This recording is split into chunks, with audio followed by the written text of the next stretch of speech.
guys, welcome back to another episode of Return to the Lore, the FNAF investigation that is meant to simulate revisiting each game for the first time. I'm Playmaster, I'm joined with Legendet, who is new to the FNAF lore, so everything she sees is pretty much like like we literally are going through the first time, like the point of the series is.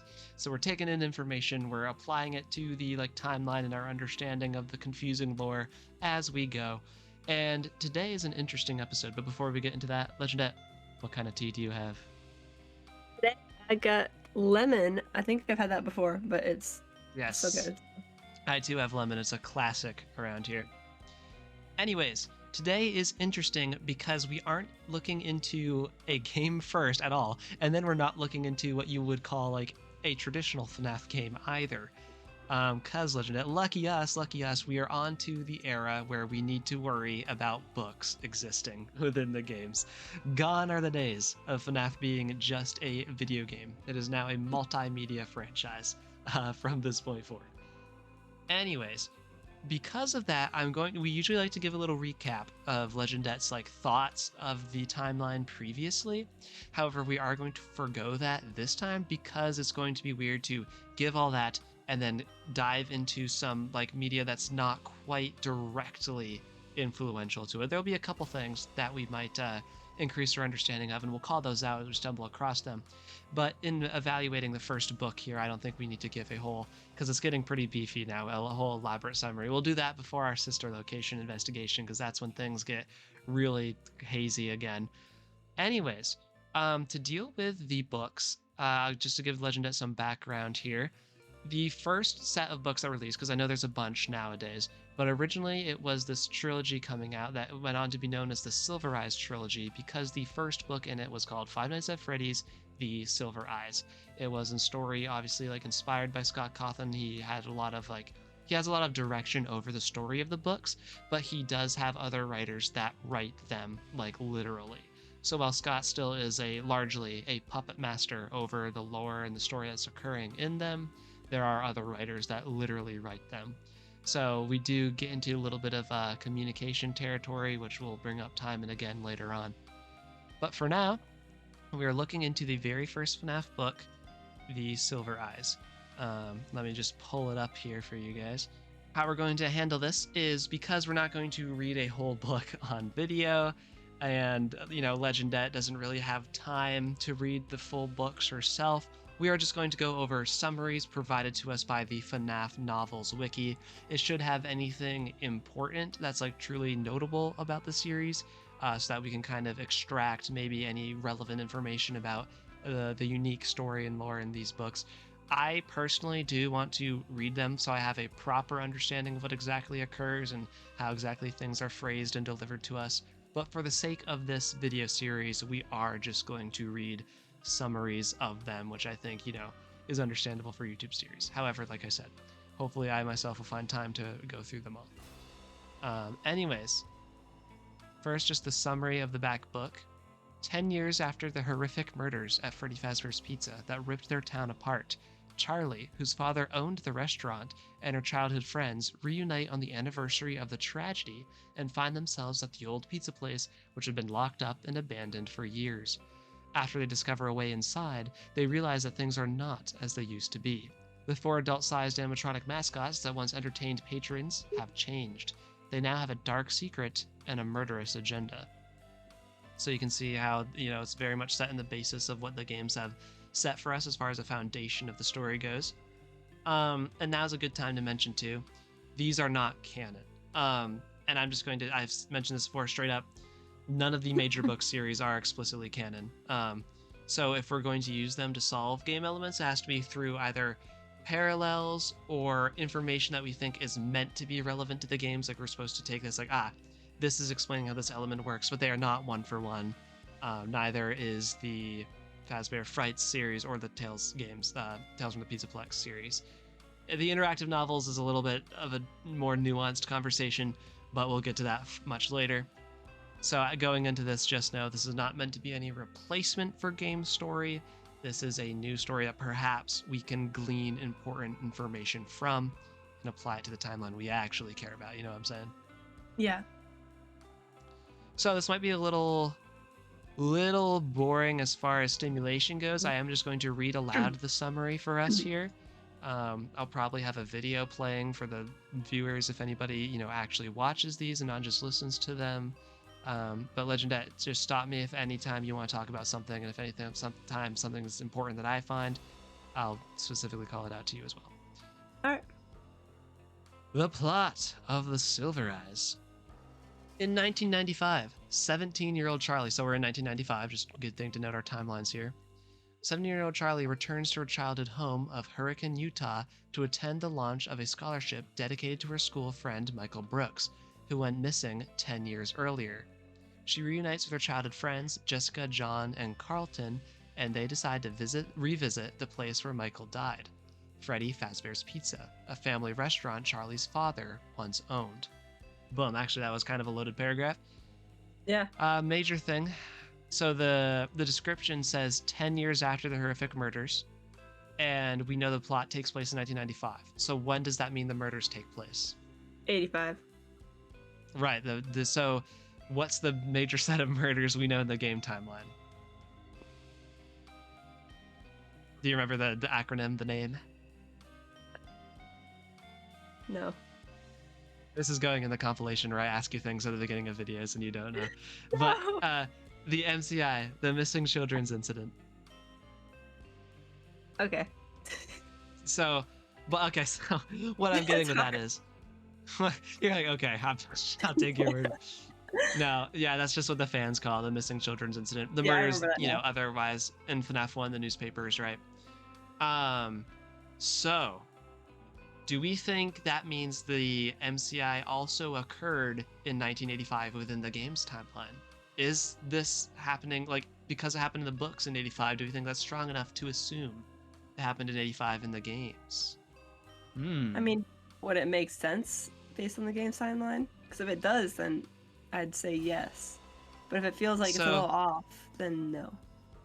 So I don't want to commandeer your own line of thought because I'm trying to provoke you into, experiencing these things for the first time, coming up with your own theories as we go.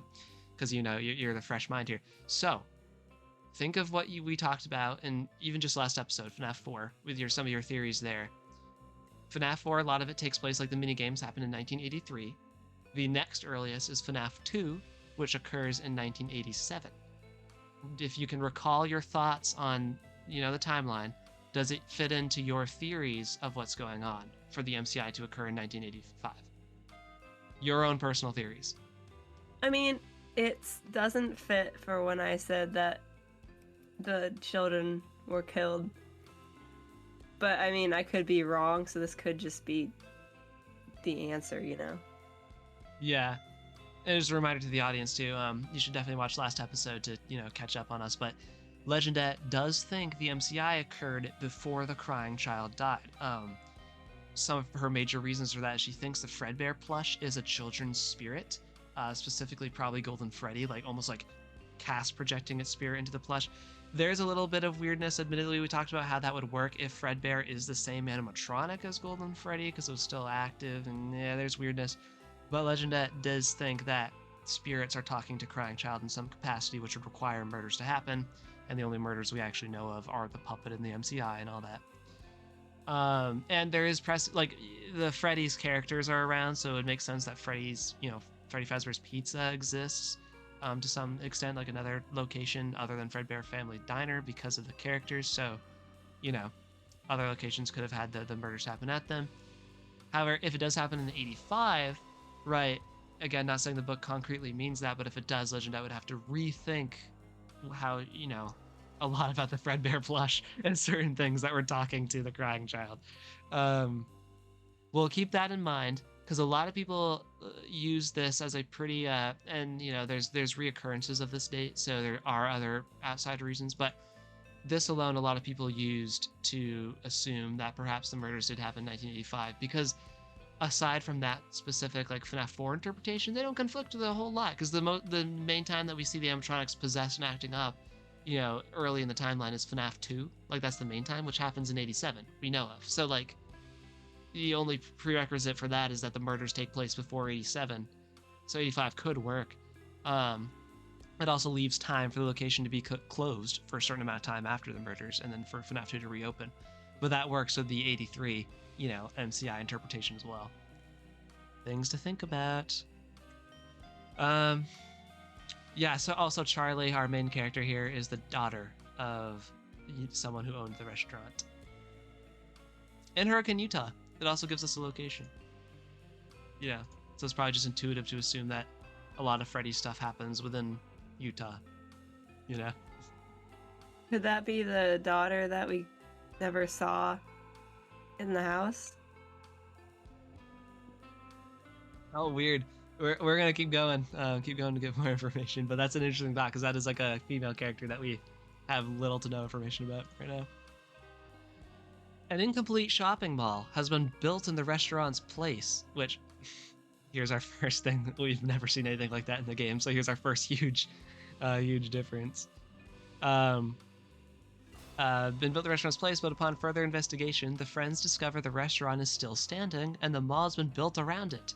Breaking in, they explore the abandoned restaurant and find that its animatronic mascot characters Freddy Fazbear, Bonnie the Bunny, and Chica the Chicken, which were all built by Charlie's father. So Charlie's father not only owned the restaurant, but was like the mechanic behind the animatronics, have been left behind. The next day, Charlie and her friends attend the scholarship's launch ceremony at their old school, where Michael's parents give a speech about him. Afterwards, John confesses to Charlie that he remembers seeing a strange person in a yellow Freddy costume at Freddy Fazbear's Pizza on the day of Michael's death. Oh, what's that? Oh my gosh. And he now suspects the person was Michael's killer. So that was probably our purple guy wearing Spring Bonnie, right? Mm-hmm. That's for sure. That night, Charlie, Jessica, John, and Carlton returned to the restaurant, accompanied by their friends Lamar, Marla, and her 11-year-old brother, Jason. That's a nice thing to bring 11-year-old on. Okay. Yeah, what a great trip. They're responsible. They discover the still functioning control panel, which makes the robots move, and Charlie finds a fourth robot, Foxy the Pirate Fox, which cuts her arm with its hook. The next morning, haunted by recent events, Charlie tells John that before moving to Hurricane, her father owned another restaurant called Fredbear's Family Diner. Woo! Oh, Yay! we should go there. Drop. Yeah, that's a good place. Only good things have historically occurred at Fredbear's Family Diner. And also birthday parties have gone smoothly. Which featured 2 performing robots, yellow versions of Freddy Fazbear and Bonnie the Bunny. So yeah, so now her father is also credited as owning Fredbear's Family Diner. So Charlie's father here is kind of, very important figure in the Fazbear brand. John drives Charlie to the abandoned diner in New Harmony, Utah, when she remembers the day her brother Sammy was abducted by someone in a Bonnie costume. Okay, so now we know Charlie, our main character girl, has a brother named Sammy, and he was abducted by presumably purple guy in the Spring Bonnie spring lock suit, which led to the diner going out of business and Charlie's parents divorcing. Okay. She suspects that Sammy's abduction and Michael's murder are connected. Yeah, I mean... Probably. It's like basically the same description. Of course. Yeah, right. That evening, the friends go to Freddy Fazbear's Pizza again, but are caught by the mall security guard, Dave. Dave Miller, I believe is his full name. I don't know if it'll give us his full name, but I've heard it is Dave Miller, who threatens to call the police. Charlie offers to let Dave explore the restaurant with them, and he accepts. Inside, the friends play with... Yes, I will do that with you. That's nice. This is a normal, young adult activity. Yeah. Inside, the friends play with the control panel, and while they are distracted, Dave retrieves a Spring Bonnie costume from a closet and abducts Carlton. Oh, Dave, what are you doing? Dave, why would you do that? You, Dave. Okay, so if Dave is retrieving a Spring Bonnie costume and is using it to abduct someone, what is that? What are we thinking about Dave? He's the murderer. Okay, so it's purple guy named Dave? Dave. Which Jason witnesses. I am Dave! Dave! How's the wife? I've never been married. Those who know.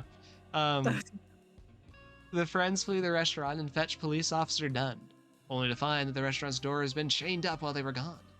Police Chief Clay Burke, Carlton's father, does not believe their story and assumes Carlton is playing a prank.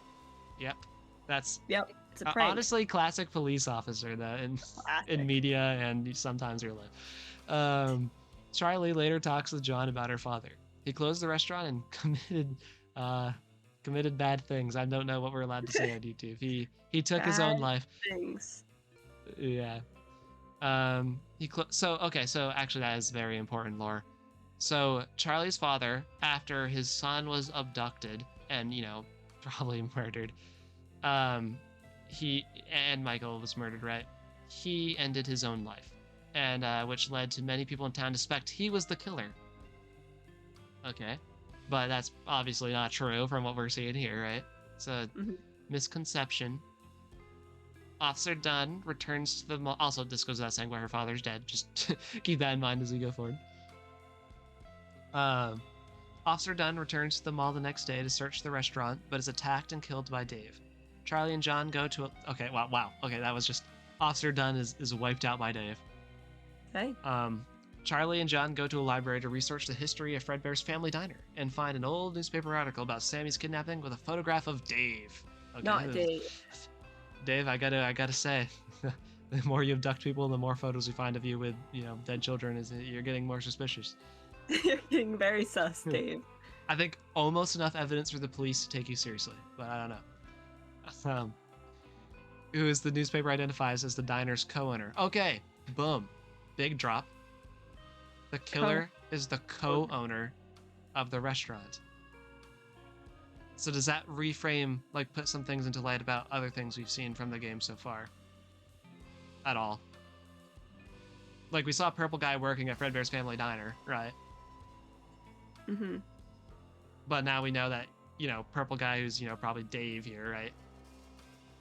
And I think this is, like, these are the details I'm talking about that are probably trustworthy from the books because they're, like, they work with the games, and they seem, like, clarifying, right? They seem pretty point blank. The rest of the continuity is all messed up comparatively, but, like, these points seem to, like, it works smoothly enough, and they seem to be, like, shedding light on certain things. So, like, the purple guy being a co-owner gives him a lot of access, a lot of knowledge, right? And it kind of is cohesive with him, wearing the springlock suits and all that. In the restaurant, Dave has Carlton trapped in one of the costumes and explains that some of them can convert into robots through a series of spring-loaded mechanism called spring locks. Where have we heard that before? Oh my goodness. Oh, wow. If these locks trigger while someone is wearing the costume, the metal components will crush the wearer to death. I don't know why I said that so weird the first time. Dave's true identity is William Afton. Huge name drop. Dave! We can finally... Dave, your name's William you Afton? rascal. I trusted you, Dave. Yeah. I held out for you. I used to believe in Dave. Yeah, so now we can finally refer to Purple Guy as William Afton. I think I've done that accidentally a few times throughout the series, but this is the first time we get that name drop. Still Purple Guy in my books.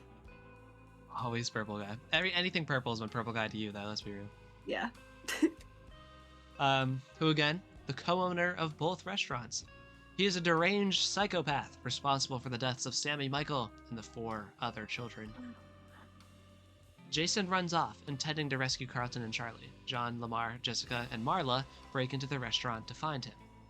Finding Carlton, Charlie undoes the spring locks and frees him from the costume. As they search for a way out, the 4 robots come to life and pursue them through the restaurant.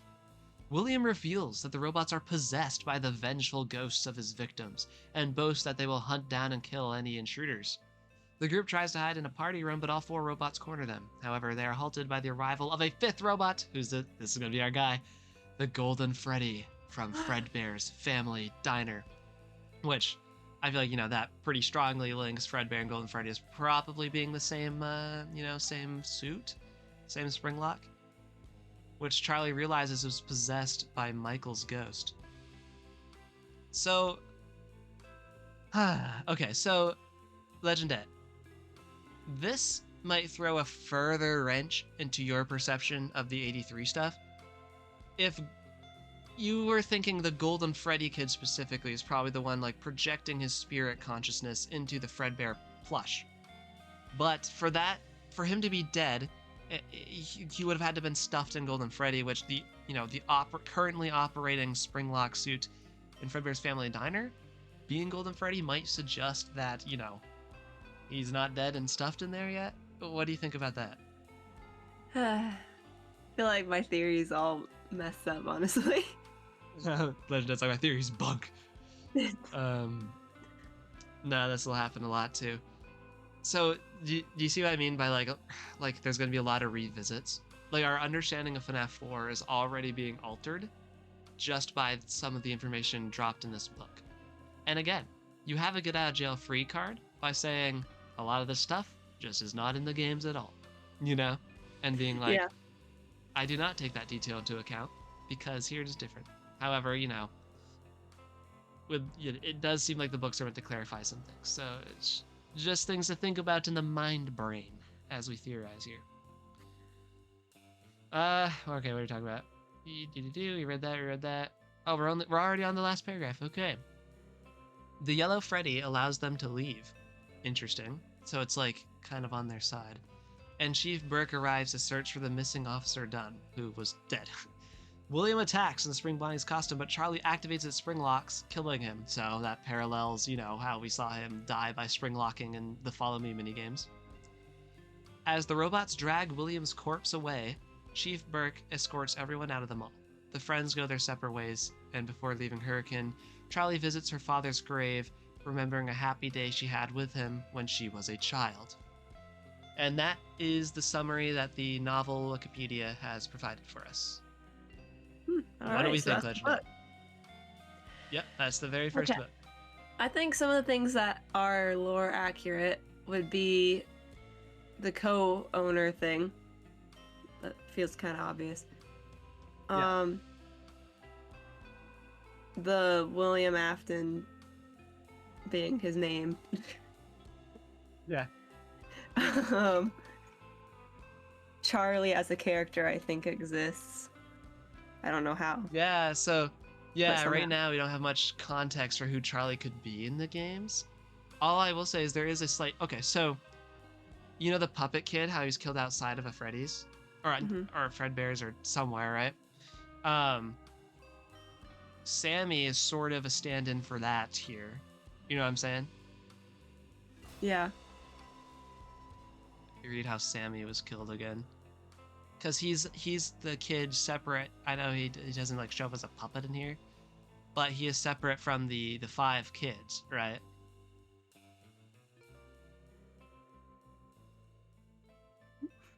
Where is it? Where is it? I want to read what it said about it.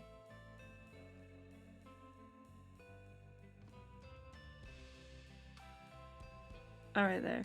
It just says her brother Sammy was abducted by someone in a Bonnie costume. Yeah. I mean, yeah, so there's not a strong connection, but he is a 6th kid that, also was attacked and killed by William Afton. So could be kind of a parallel to the puppet here, so we could start to have ideas, right? Like what might that mean for the puppet kid?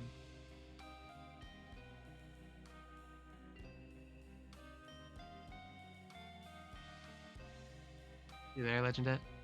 Yeah, sorry, I was thinking. Just baseline.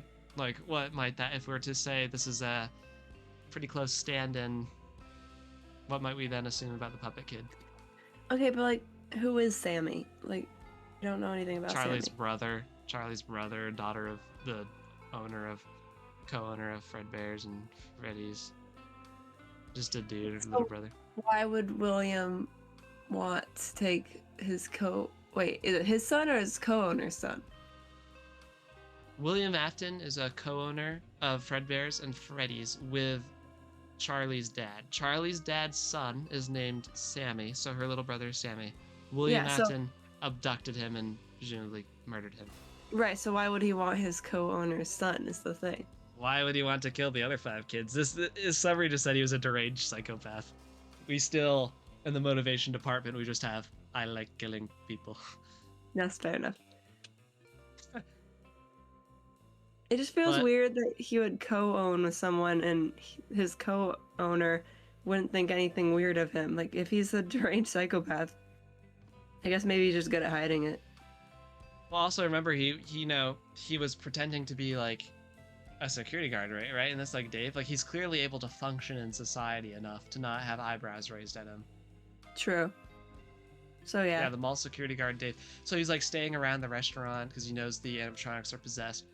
Like, the scary thing about this guy is he's clearly good at acting normal, but for whatever reason, he likes killing kids, stuffing them in animatronics, abducting his co-owner's son. Like, it's very, and all they say in the summary really is he's a deranged psychopath. We don't know any further motivation besides he's just a weirdo.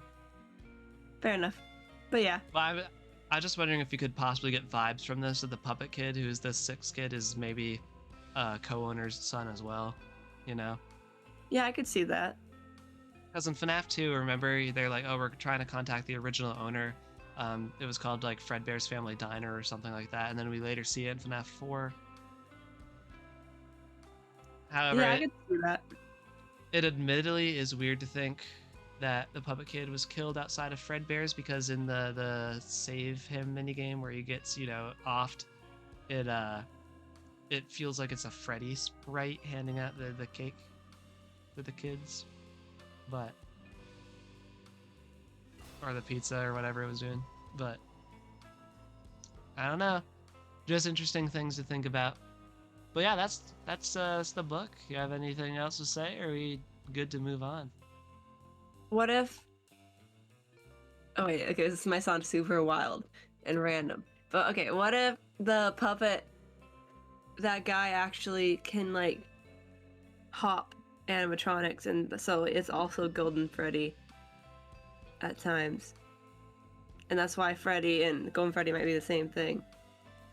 Because it takes over. So there's And so then okay, so it can hop around. And hop in the bear. So I guess the only thing about that is 5 kids went missing and were stuffed, right? So Golden Freddy, and then the puppet kid was killed separately. So there's still, if someone's like sharing, like if there's like a spirit like splitting or sharing between 2 animatronics, then there's just a random unaccounted for dead kid, right? Well, no. Like when it's regular Freddy, it's just a kid. But when it's Golden Freddy, it's also the puppet. What?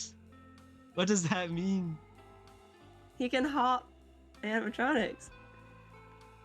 I'm just saying. Okay, so it's you're my brain is broken. The puppet can put itself in Golden Freddy too, you're saying? No, I'm saying Freddy and Golden. Oh wait, never mind. Never mind. I got so lost. Yeah. I got so lost. Never mind, because then you're right. There would be an extra kid. Yeah, it just doesn't make sense for it to be like, yeah, they all possessed one except for this random. The cupcake. The cupcake. The cupcake's just chilling inside the cupcake. Moving on. So, now with the first book out of the way, up next we have FNAF World. Now, Legendet, do you know anything about FNAF World, the game? Nope. Yeah, okay, so this will be an interesting experience. There's not really any like true teasers we need to go over. It's just sort of like images that we can look at anytime. There's nothing really that important. These are just related to the FNAF 4 Halloween update, which we looked at last time. These are just Scott Games teasers that occurred during the FNAF 4 live stream that we already theorized and talked about in FNAF 4. So I really need to go over teaser images. We'll go over the trailer because that's kind of fun, though. The trailer is kind of fun. Okay. Here we go. Hello? Here we go.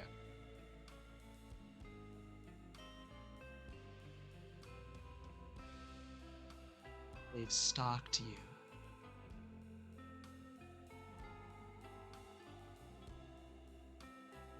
They've scared you.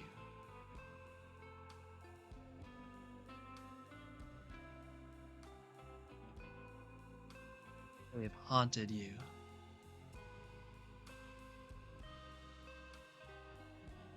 But now they're cute. Huh?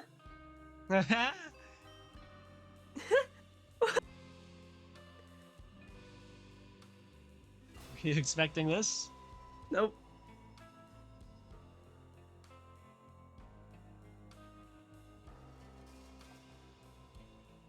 Wow. Hmm.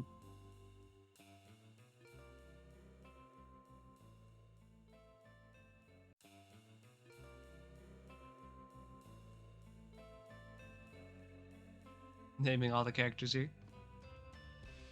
My gosh.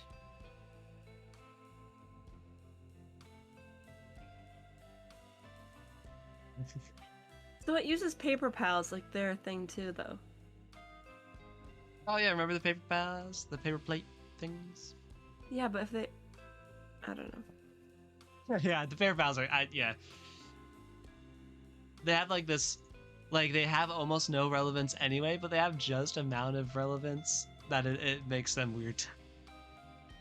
But so this game is far different, as you could see. It's like an RPG, like a sort of like an adventure role-playing game. As such, it's going to make it really weird to go through. So you might have to bear with me a little bit as we investigate it. I think one of the best things we can do is I have this full playthrough here, which is 9 hours. Obviously, we're not going to watch all that. However, there was a helpful commenter that put a lot of timestamps to maybe like interesting elements that occur. And we're going to be really interested in some of the endings and dialogue. So what we're going to do, because a lot of this video is 9 hours too, by Gamer JV here, a lot of it is just them grinding to get certain endings. So we're going to put on 2 times speed, go to the things that are important, and hopefully we can shave down like what is 9 hours of this video to maybe more like 2 hours, you know? 2 hours. Yeah, I mean, or something. I don't know exactly how long it's going to take, because like we got to hit characters, dialogue, we got to hit endings, and we want to look at certain environments. And due to the nature of this game, it's the information is very scattered, right? And the best way is to kind of see how it unfolds. So like I said, we're going to skip around, you know? We are going to skip around to get to things that are maybe important. And something to know about this game too, Legendet, is it's very meta. Do you know what meta means? Sort of. Like, and oftentimes it's used in relation to like fourth wall breaking kind of concepts, right? So a lot of this isn't necessarily canon, and it's meant for the audience, but not for the story. Do you know what I'm saying? Yeah, yeah. So it's deciphering some of this is weird because like clearly not all of it is literal, but just enough that it's like, this feels like it's like in lore, you know? So Yeah. again, it's gonna be very weird to go over. But I think the best we can do is start it, see how it begins, and then well, we'll try to jump around to the important things. I have a character chart pulled up so we can look at a lot of the characters, their descriptions and move sets and stuff. I have some endings pulled up for us. But in maps, yeah. Guess we just gotta start. Sorry, like very different from your typical FNAF game, right? Mm-hmm.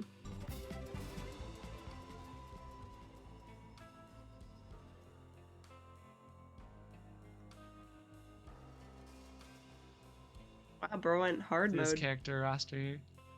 Yeah. Okay. So you begin the game and you're met with, obviously this is Fredbear talking to Freddy, right? Mm-hmm. I just make sure it's the beginning, yeah.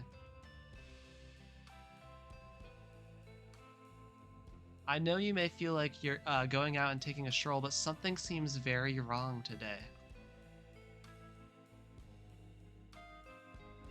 All is not well in Animatronica. Animatronic Village? Village-tronica? We are working on it. The point is that something is horribly wrong.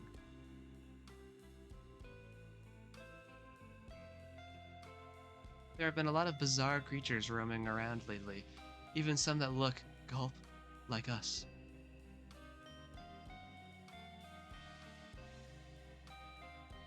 We aren't prepared. Okay, this is weird. We aren't prepared to deal with situations like this. Something bad must have happened on the flip side. Okay. Fortnite. Fortnite flip side, yeah. Go see what you can find. Be careful though. Our wood cutting auto chipper has gone haywire. It has been jump scaring me all day. That's nice. Yeah, average wood chipper activities. Oh. Introducing Glitch Bear, who looks like sort of like the Fredbear plush, but all glitched out. But you don't really believe that, do you? There is a task for you to complete. You have to leave breadcrumbs for him to help him find his way.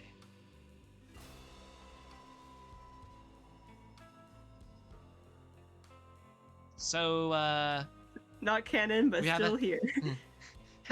Because he's from the Halloween update.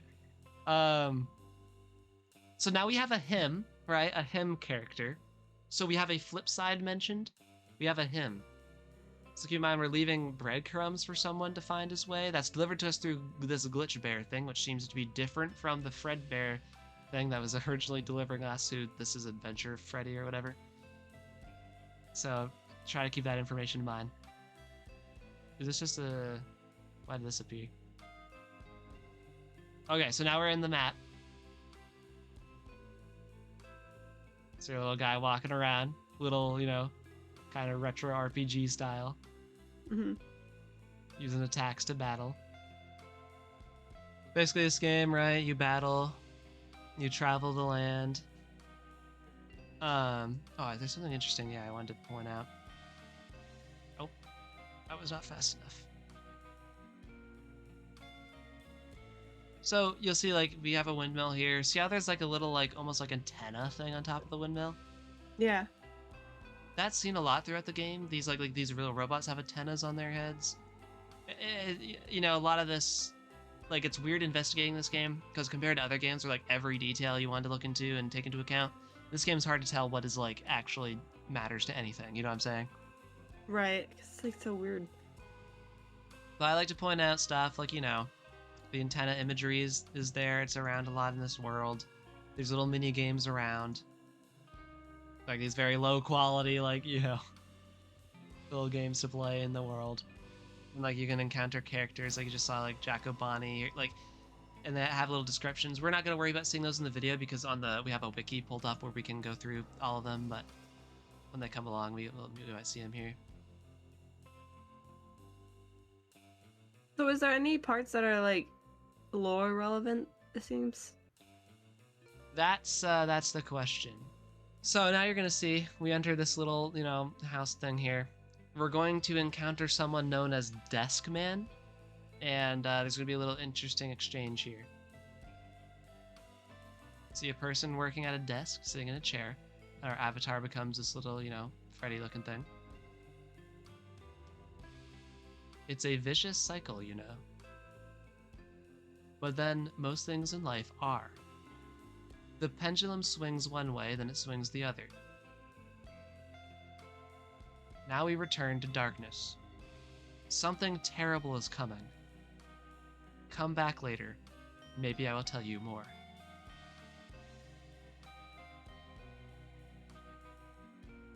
Interesting. So, there's gonna obviously that was foreshadowing. There's gonna be more to come with that guy.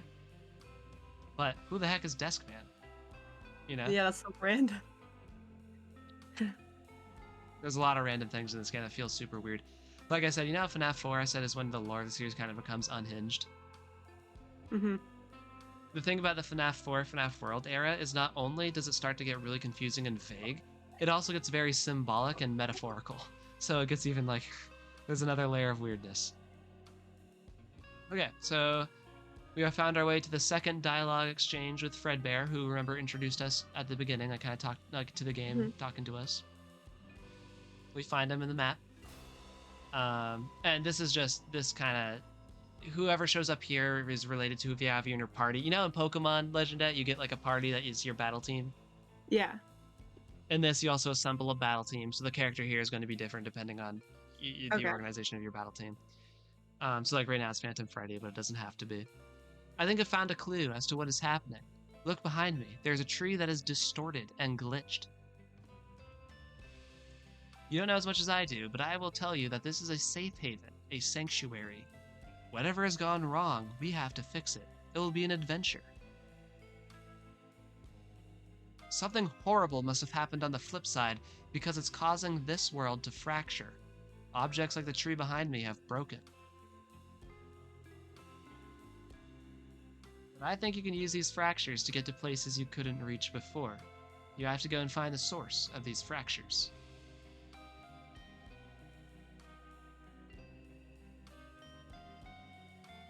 And now Glitch Bear again. Yes, the world beneath the surface world. This is a safe place, a sanctuary. The truth is that there is no safe place. You don't understand that. You were made for one thing. Huh?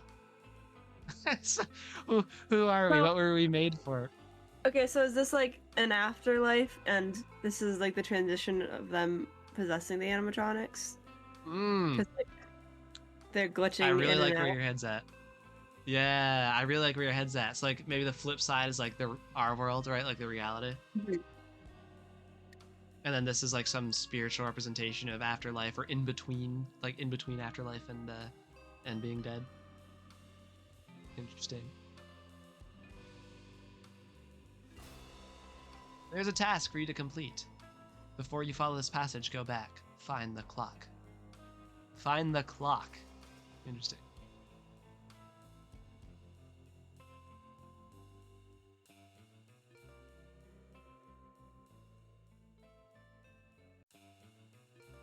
So, for a little, this isn't super important, but for a little bit of context, finding the clocks, right? You have to go around the game and you have to collect these clock things and achieve that through different methods. So if you mind, you're on like a clock hunt. And now you should see this.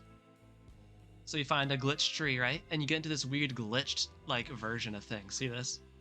Yeah. Like it's all messed up. And then you can find your way back out and travel more, but okay. Third dialogue exchange with Fredbear. Great! Be sure to press that button behind you to clear the path for later. That way you won't have to take the long way again. I think that a lot of these monsters are misguided side effects of whatever has happened on the flip side. It looks like when you can knock some sense into them, it looks like you can knock some sense into them and then they'll join you. How wonderfully convenient. You need to find another subtunnel under the game, and it's probably hidden inside another glitched object. Ahead are the dusting fields. You will probably find the next glitched object there. Be careful, things only get more dangerous from here.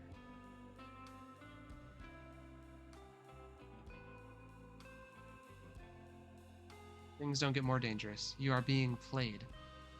You are being led through hoops. Meanwhile, the puppet master is laughing at you. You do need to find the dusting fields, but not because there's any urgent adventure ahead. Find the clock.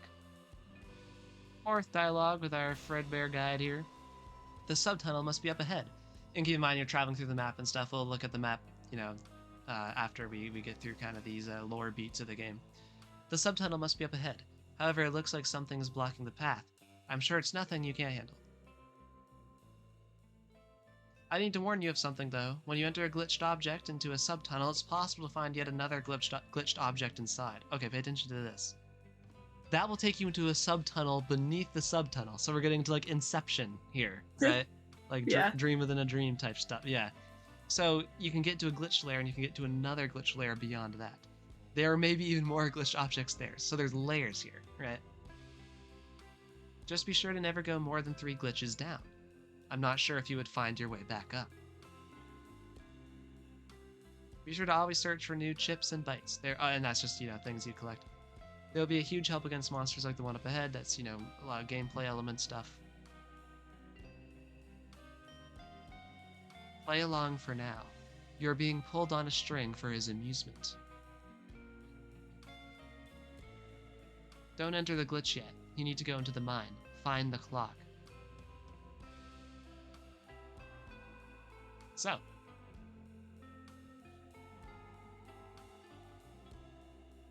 Alright.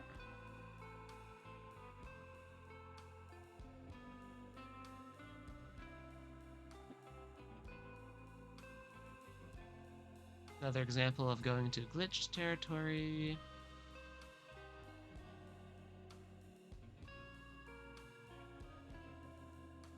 Okay. I'm kind of using the dialogue here as like a backbone for a lot of this because it's kind of interesting things to evaluate that aren't just gameplay elements. You've reached Gear Lake. From here, I don't know where your adventure will take you. You should be keeping your eyes open for another glitched object. They are the only way to get to places that are otherwise unreachable. Be careful in the waters of Gear Lake. I hear there's a sea monster that attacks at random. Be ready to fight. Good luck.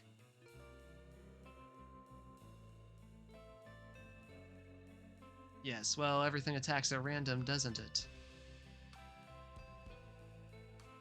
The one who pulls the strings is always watching. He allows you to progress. So who's the puppet master here?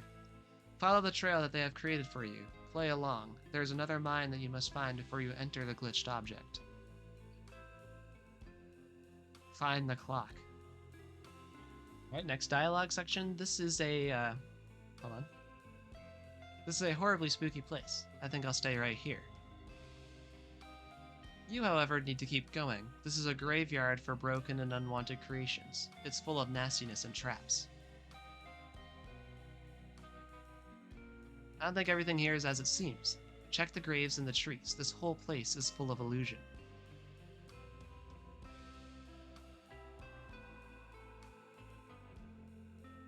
One thing is true. Nothing here is as it seems. You need to find another clock, but the passage will not be easy. There's a secret sub-corridor that leads to Pinwheel Circus under this graveyard. Find the clock. Everything else is a deception. So, like, this is so weird. Like, what is even happening? Is it even canon? You know. Yeah. This is so weird. Looks like trouble up ahead, but you should be used to that by now. They say that there's a secret funhouse hidden here in the circus. It must be inside one of the tents. I have to warn you, I've seen two giant animatronics roaming the fairgrounds, a giant bear and a giant pig. They look like abominations to me. Also, the funhouse is full of false walls and secret doors. Don't get lost. You are getting close to the core of the game. That is where the problem is.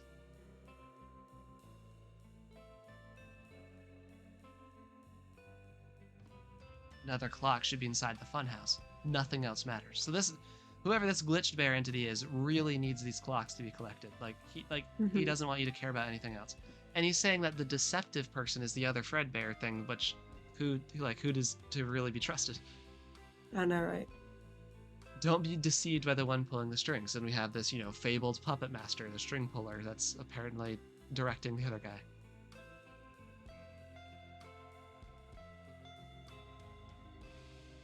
I love just how weird the looks are, too. I know, it's so weird.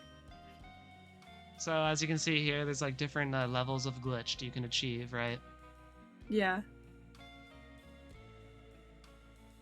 That's something to keep in mind for one of the endings that we want to see. Are there any other, like, dialogues? That's what I'm looking for. Okay. So there's a few different endings to this. This version is called the Doppelganger ending. You found the exit. Oh. Dang, I really need to pause quickly to see that.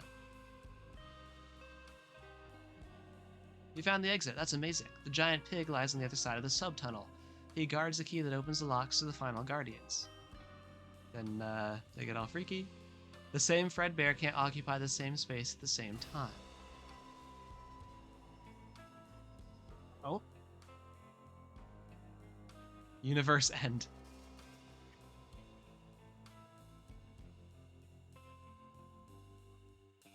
Oh, that's too bad. What is good? So, here we can also look up, so we don't have to watch the whole thing, we can look up how the different endings are achieved. Yeah, the universe end ending. To get this ending, the player must meet up with the Fredbear NPC while having Fredbear as your party leader. Yeah, so it's just having Fredbear as your party leader and finding the Fredbear NPC, and it's like, it can't be the same person. Like classic, sort of like universe ends when you see yourself in the same timeline if you travel back, theory. Right, yeah. Right, this one, the person with this timestamps labeled the crying child ending. Oh, okay. We are all still your friends. Do you believe that? Where have we seen this before? Isn't that the last game? Mm-hmm. As the crying child was dying and his plushies were disappearing, this is what the Fredbear plush told him. We are still your friends. Do you believe that? So this is a direct callback to that. What do you think of that? That's weird. Is it connected to the crying child then? Yeah, the pieces probably. are in place for you.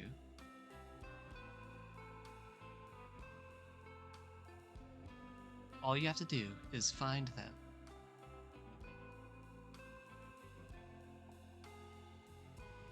Rest. As these two glowing eyes. The end. That was a weird one. I like that one. So, do we think this is connected to the crying child then? Since that Maybe directly you are parallels the it? crying. Yeah, you probably are the crying child then. Like in a weird metaphysical kind of way? After he died. Yeah. Interesting. Okay, so this is called the clock ending on the wiki. And it said this is an ending is unlocked by gathering all the clock pieces and solving their puzzles. So this is what the glitch bear is trying to get us to do the whole time. Let's get all the clocks. So if we, successfully do that, again, which the glitch bear is directing us to do, this will occur. Okay. Do this first. Anytime the player speaks the storyline Fredbear, they must go through his dialogue until the done button appears. Do not click it after staying idle for a few seconds. Fredbear will transform into his 8-bit form and allude to darker things. Follow these steps to the letter. And then it lists out of things you have to do in the gameplay to unlock it. But yeah, the important thing is, and the Crying Child trophy is earned from the file select screen, further connecting it to the Crying Child himself with a Crying Child trophy that looks kind of like the classic children that we see crying throughout the series, like in the minigames. So yeah, Glitch Bear, like I said, looks like the Fredbear plush a lot, and if we listen to him and get all the clocks, this is what happens. Yeah, so I think you are the crying child. And Glitch Bear is, someone? Is it the same entity as the Fredbear plush, whatever they are, do you think? Yeah. Trying to guide him to do something? Yeah. Interesting. Here's some dialogue. This is it. This is the path to the game's security system. If you have found all the buttons, then your path should be clear.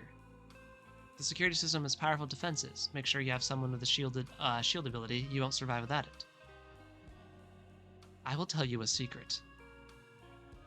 There are powerful chips that can only be attained by breaking the game, the red chests. There are objects that you can press against and it will break your collision detection. One is a yellow bird on a tree stump. Another is a gravestone. Find these places to gain an unfair advantage. That is, if you insist on following this path that has been forcefully placed before you. Something terrible is coming. So again, he's acting like, someone's pulling the strings, you're playing into their hands. Okay. So, I know a bit about this ending, but I am going to go to the wiki before we look at it to make sure I'm not steering you wrong and I do know exactly what I'm talking about here.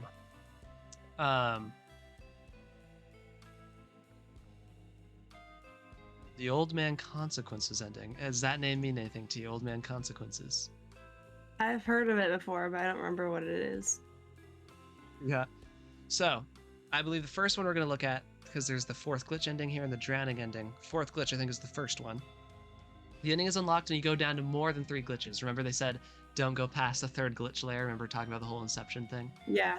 Don't go down past the 3rd layer, else you might not come back. So to get this ending, you have to go down more than 3. So intentionally break that rule and go deep into the game, right? And then we can see it's all messed up here. Like, look at this. Like, what are we even looking at anymore?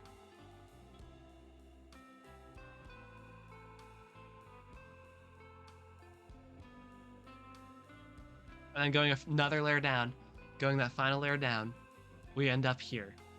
And this little guy is called Old Man Consequences. And he's probably one of my favorite characters, even though there's barely any screen time. But, check this out. Red Forest, our little Fredbear red character. We have like a little guy fishing in a lake. What does this look like to you, Legendet? It's so really weird to me, the sprite shape.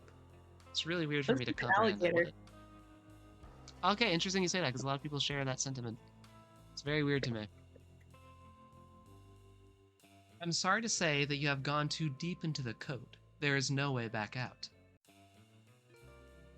That sucks. My name, yeah, my name is Old Man Consequences. Come have a seat and let's fish for a while. You have nowhere else to go. The end. So it's kind of like, this, yeah, it's weird to me. Like, I don't know.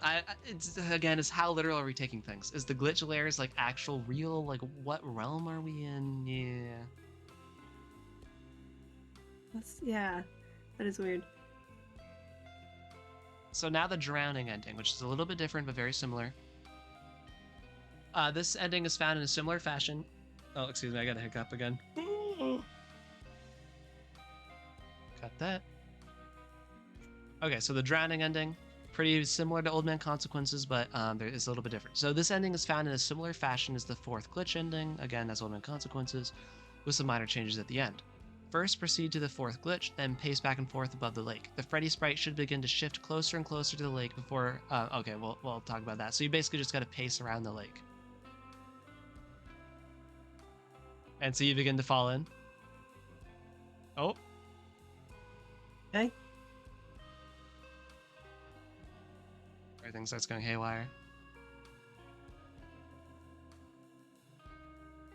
Too many glitches!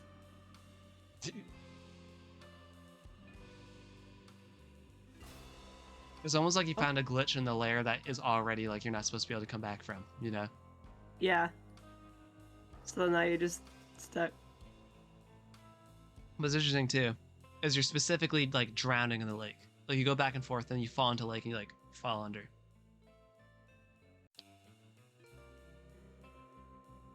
Is this just forever? I was gonna say, dang, how long are you just Holy, I'm skipping. Okay. This I was gonna say. I thought there was something. Boom. After a while, this appears. What are we looking at, Legend? Looks like a person with like 2 kids. Boom. I'm glad you said that. That's what I've always thought it looked like too. There's been a couple other interpretations, but that's like the main one. So yeah, who on earth is this? Holding who? No clue. No answer. Yeah, no answer really is wrong right now because it's really like, what is happening? What is this stuff? I feel like a lot of the weirdness of FNAF World and FNAF 4, both of them become easier to talk about the more installments we get into. So we'll definitely be revisiting this stuff after like post Sister Location. Even heck, when we kind of close up the Scott Games era, we'll be able to revisit a lot of the stuff with more clarity, more things to talk about. But yeah, be thinking about this stuff because, I mean, like right now, like, is it like, I don't know, like I'd be tempted to think a parent of 2 of the dead kids that are around, but I don't know, like which ones, like who, you know? Yeah. Kind of looks like a mom. Yeah. Is this representational, do you think, of like, maybe there's a couple spirits in here and there's like a guardian of them or something? Like, I don't know. Who knows? Maybe it's the Puppet Master. Well, we're going to actually meet the Puppet Master, so hold that thought. Ah, okay. Is it just this forever now? Oh yeah. Another note on the drowning ending. That, you know, that last scene we saw that was after the whole glitch out thing with the person maybe holding 2 people with the light flashing behind them? Mm-hmm. We couldn't really see it there, but above that is Happiest Day above them, which where we've heard that before. Oh, wait, I remember. Well, where is it? In FNAF 3, remember the minigame where the spirits get freed? It's called Happiest Day. Okay, that's right, yeah. Yeah. And apparently you can't get out of it. The only way is to like close the game via task manager or press F2 to restart the game, but that's pretty fun. Dang. Kind of like how Golden Freddy used to crash the game, you know, just Yeah. nothing you could do. So, I would go, and the wiki mentions a couple other endings that aren't super lore relevant or anything or important to the game, so I'm just kind of going to gloss over them quickly. If you beat the game on normal mode, it's basically all you do is you get the key and you unlock all the security gates. The security boss stands in the way, and if you defeat them, you can enter the tent behind it at last. and upon entering, the player is then mocked by a voice for beating an imaginary enemy in an imaginary game on the easiest difficulty. Um, so it's sort of like making fun of them for not playing hard mode, basically, which kind of alludes to the fact that there's a different ending to achieve in hard mode, which is the next one we're actually going to take a look at.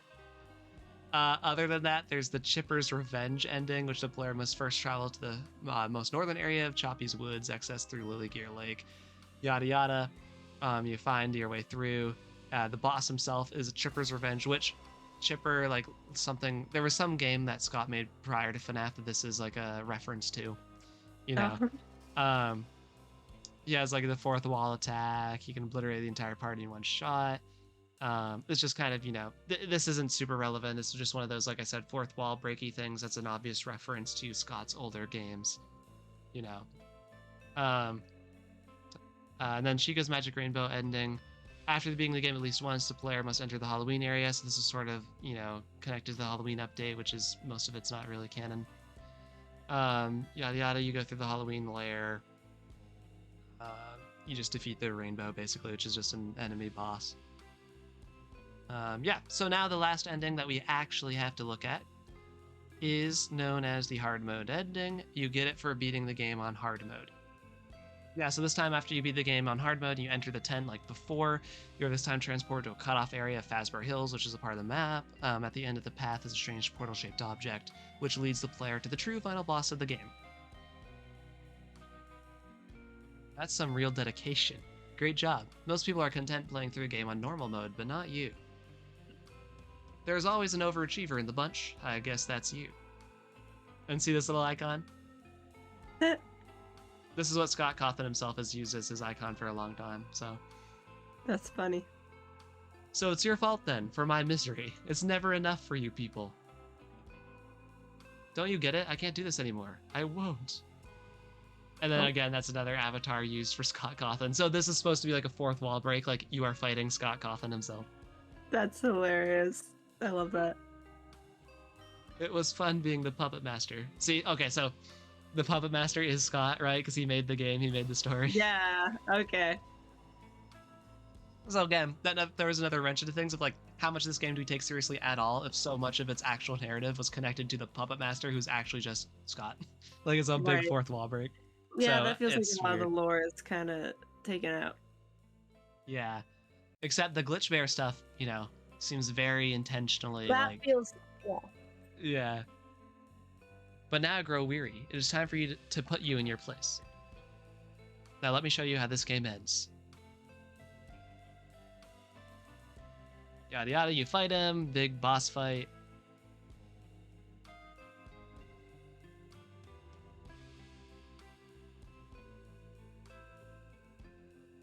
Long boss fight, apparently.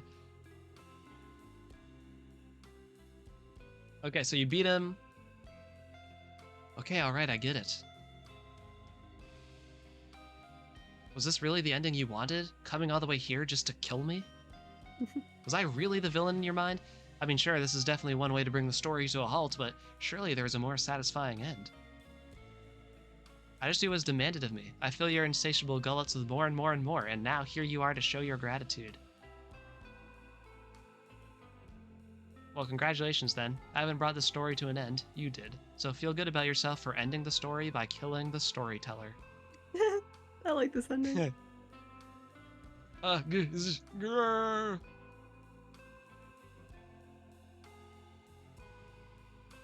Well, bye-bye. The end. Alrighty then.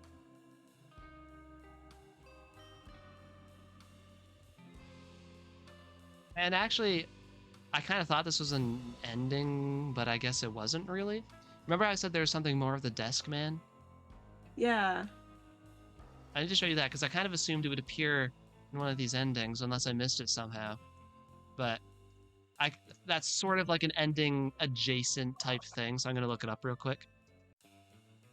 Oh, I'm stupid. Legendet, it's the Chica's Rainbow ending that you get it. Oh. I thought that was...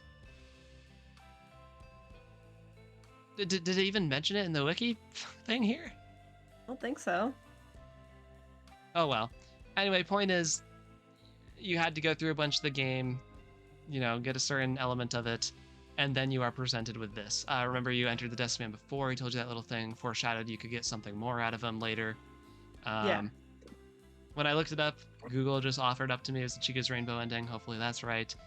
But yeah, so you go there again, and you get this. You're back with Desk Man. I'm impressed. What are you doing here? Can't you see that I'm busy? You deactivated my games? I didn't know what else to do. I don't want to disappoint people.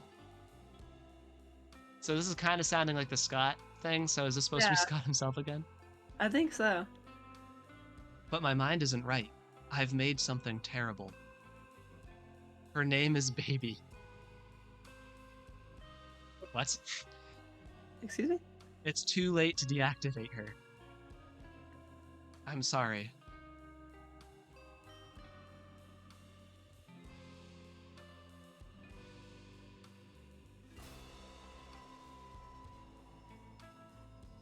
Yellow Eyes appears.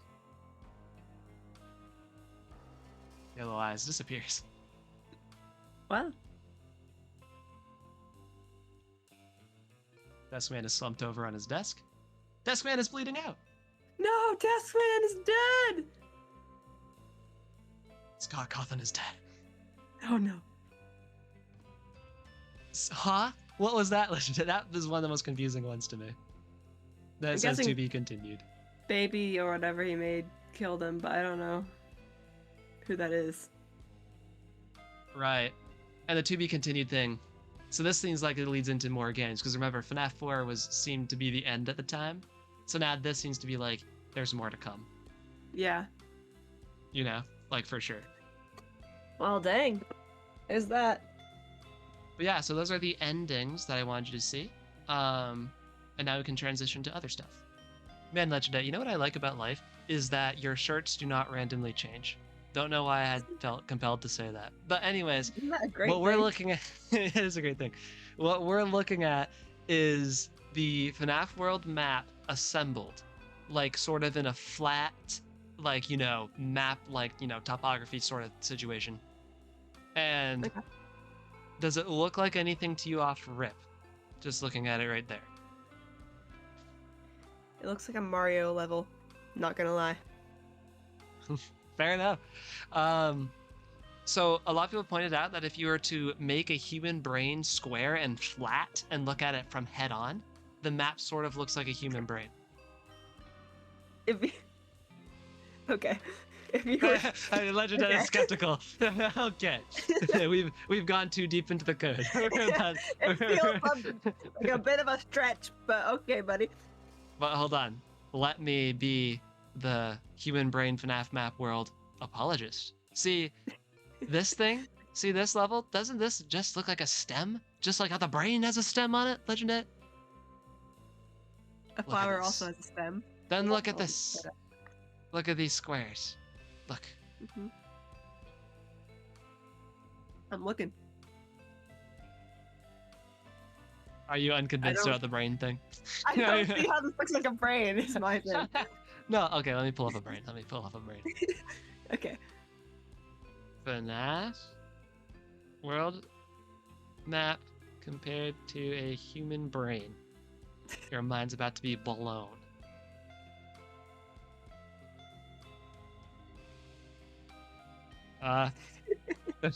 Hold on.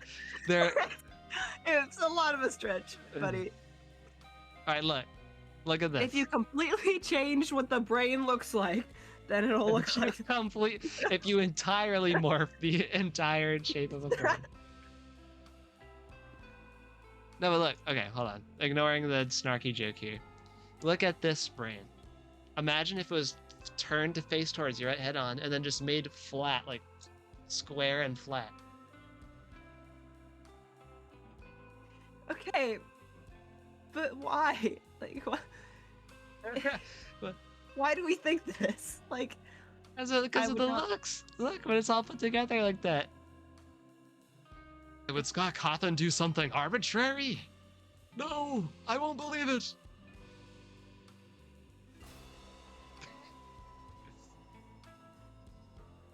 Imagine this. I can't. So if you take you If you, take the brain look, and you flip it and then you squish it, is that what we're saying? I'm confused. look. See, we've got the stem, we've got the different lobes.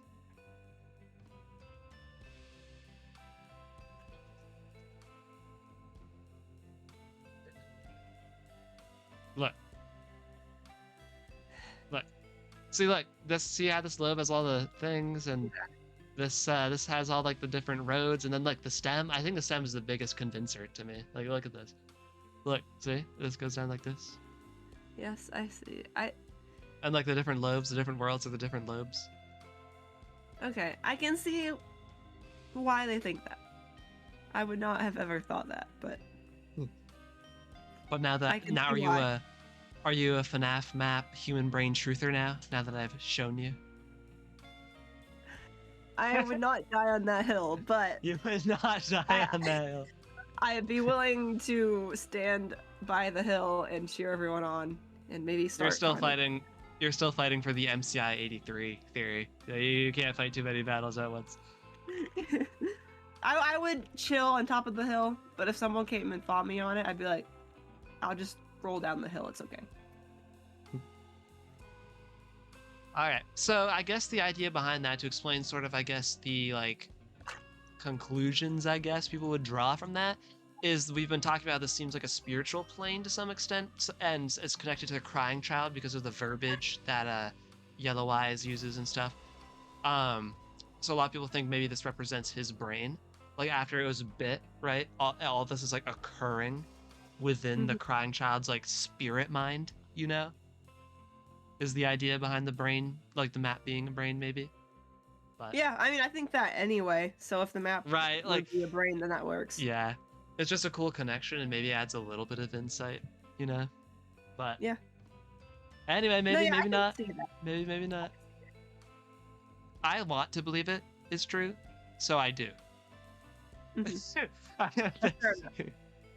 That's it not would a be good approach to something- theorizing, but It just feels very. It feels like you have to do a lot to make it a brain. But I mean, I'm cool with saying it's a brain. Like, you know, why not? yeah. Yeah, fair enough. So yeah, these are like the different levels it's made out of here. We kind of take a look at it. Just go through the wiki. The pinwheel circus is the stem, which I think, like I said, is the most compelling idea for it being the brain, just because it feels like such a specifically shaped thing.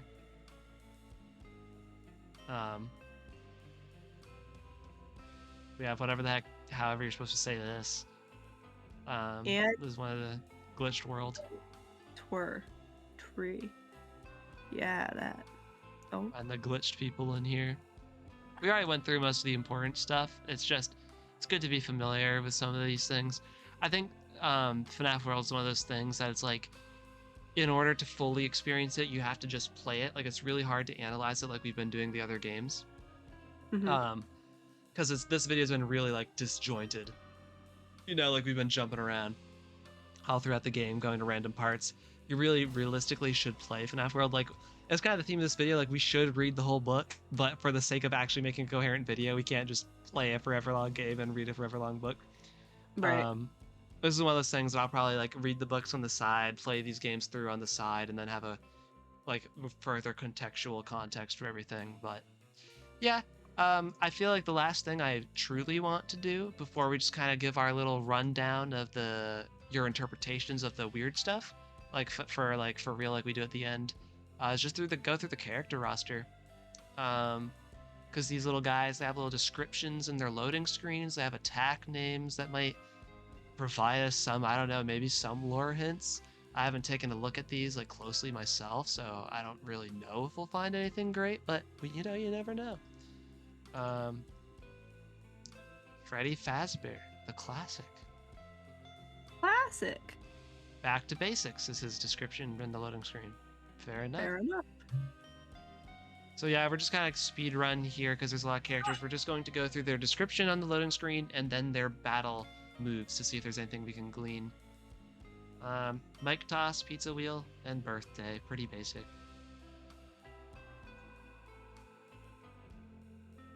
Bonnie.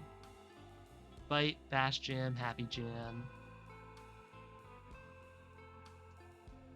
Jamming. Maybe jamming. Chica, Let's eat. Let's eat, like her bib says. Did I read Bonnie's little phrase? I said it. Jamming. Yeah, jamming. That's right. Okay. I was like, in my mind brain, I knew I didn't say it, but I knew we heard it. Yeah. Cupcake, party favors. Regen song, heals your party over time. Heals your party. I assume Chica can heal because she's like the food person, and food in games often heals. Yeah, probably. Again, a lot of this is just gameplay. That's the thing about FNAF World, is a lot of it, like, it, probably doesn't matter to anything, but still good to know. Foxy, back in order, because remember, Foxy's the little fella that's always out of order. Poor buddy. Poor dude. Hook, jump scare, hot cheese. Oh. That's nice. Was it a Rod Stewart song? Hot legs, but instead it's like, hot cheese. Hot cheese! Hot cheese! I need to read the rest of the lyrics of that song and replace legs with cheese. I'm gonna start saying hot cheese! Hot cheese! Yeah. If I could play it on video, I would right now, but I'll get copyright hammered. Yeah. Still Freddy, but shiny for Toy Freddy. Shiny. Mike Toss, party favors, speed song. Toy Bonnie, the Matt Pat voice in the upcoming movie. Let's go. Bonnie. Something new. Something borrowed, something blue. All right. Yeah. Hey, Bonnie's blue. It is. Remember we talked about that. Yeah. We did talk about Bash Jam, Munchies, Prize Ball. Munchies. Toy Chica. Gooner bait. Gooner bait. Let's party. Okay. Oh, basic, boy. but she's Toy Chica, You know, these type of people can get away with being a little bit basic, Cupcake, birthday, water hose. What is this? Oh my gosh. They know what they're doing. They know. I can't.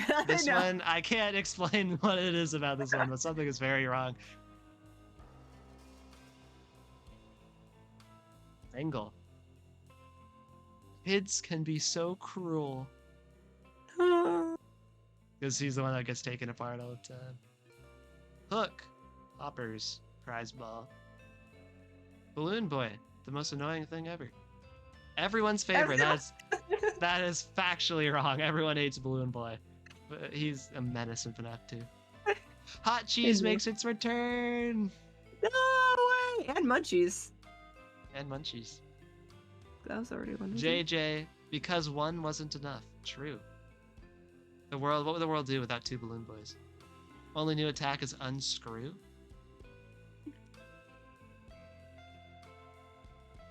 We might bother to read what the attacks do if the name is interesting, but nothing has seemed lore relevant so far.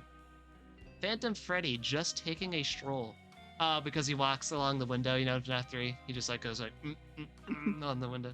And you're like, oh, I'm about to die. No moves listed here.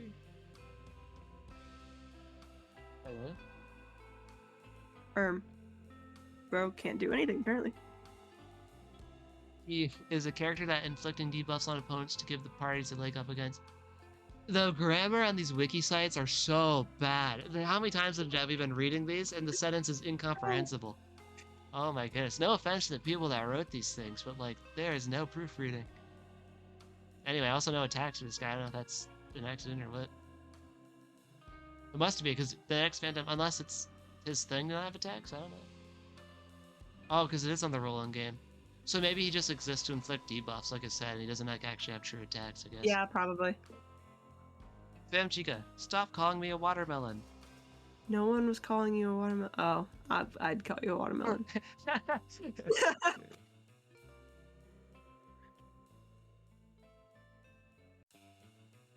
Because reasons. That guy looks angry. Rainy day is a new attack here, and some new balloon attacks. Phantom Foxy, because you can never have too much Foxy. Sure, I like Foxy. You like Foxy a lot, yeah. You and the phone guy. Toxic Bite. Jump scare. Phantom Mingle. Because he/she need to be a weirder. Oh yeah, so Legendet, we haven't really talked about this. They use he sometimes for mingle, and they use she sometimes for mingle, and it's kind of an ongoing joke of no one knows what it's actually supposed to be. Nice. All right. Mystery Box, Pizza Wheel 2, Toxic Bite. Nothing interesting, really, but... Withered Bonnie. Look into my eye! It's kind of Which weird, one? you have two. You either have none or two, sir, so I don't know why you said look into my eye. Look into my eye.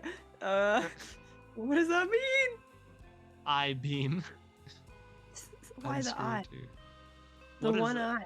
There's two or none. Like, it makes no sense. Withered Chica. Maybe that's the point, though. Listen, Withered Chica is the one that's into you, while you're into Toy Chica. That's exactly what happened to it is. Chica?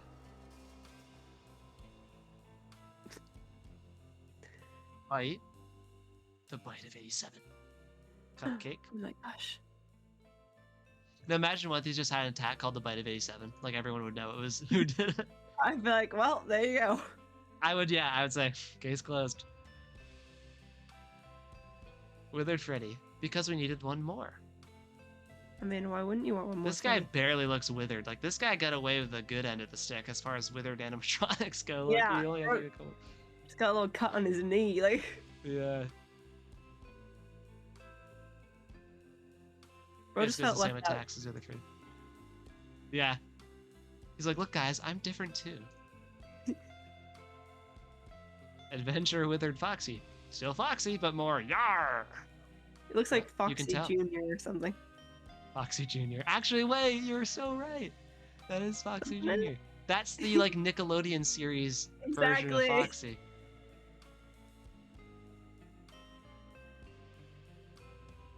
If I don't say anything, that just means we've seen the attacks before, or they're like, you know, Shadow Freddy. This should be interesting, actually. Holy crap! Wait, Shadow Freddy's here.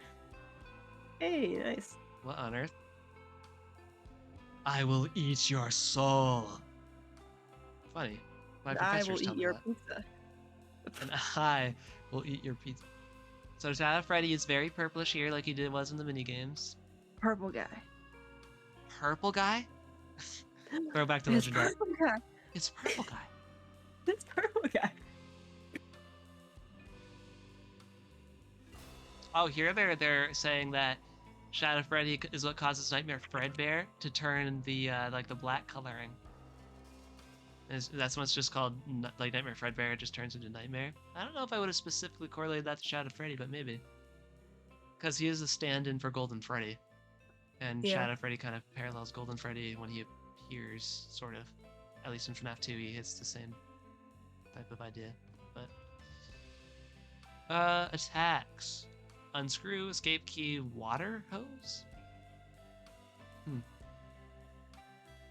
Interesting. Oh, if you look closely, you can tell his jaw is unhinged, which might be a reference to the Bite of 83. Is that true? Oh, It is a bit unhinged. it is a little bit actually. And Wait, if he he's has like an modeled extra jaw inside. Yeah. That's Springlock suit, right? Oh yeah. Like what? Is that how that works? I don't even know. I don't. Yeah, interesting. So maybe that is partly what fuels... So some theories think the bite kind of spawned Shadow Freddy into existence.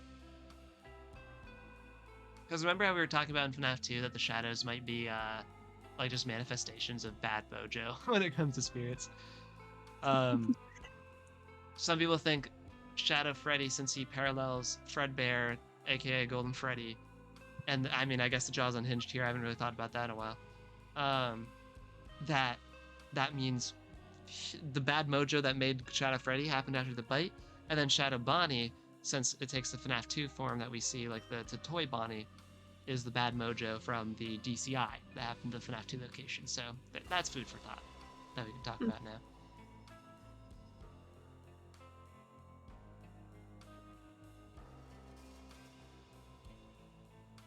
Interesting. Oh wait, I caught a thing called a red bear. I don't know if that's... Take a look at that real quick, because I remember hearing something about a red bear. Enemy red bear. Is there...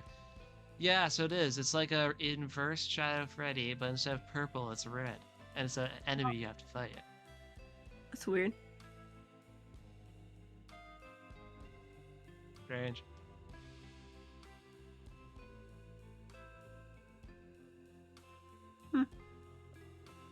Probably don't mean much, to be honest.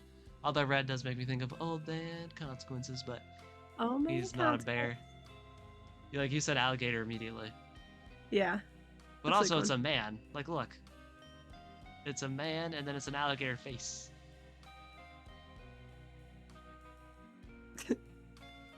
I don't even know, dude. He's such a weird little guy. Marionette, the puppet. Think outside the box. Knee slapper. Because it comes out of a box.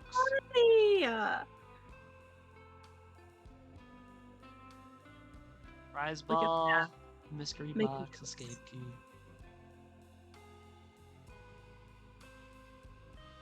Phantom marionette. Put it back in the box. Jump scare. Hot Cheese 2. The sequel. The sequel. Hot cheese. Ooh, Golden Freddy. Here's another interesting one. Here's our guy. It's me, of course. Classic. Classic Golden Freddy. Sitting down with the glowing spirit eyes and his classic, little pose.